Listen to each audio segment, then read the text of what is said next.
Hey everyone, in this video I'll show you how to run trim command with exFAT on Linux, since Windows does not support trim with exFAT. So first and foremost, if you run fdisk-l, you'll see all the listed drives.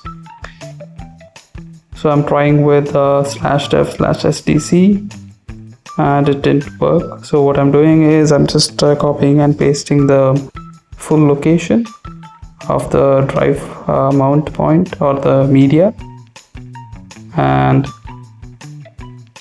removing the extra slash.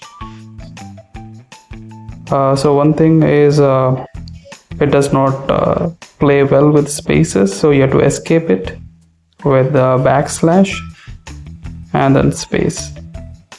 Now if you run it, the command succeeds. That's it for this video. Thanks for watching.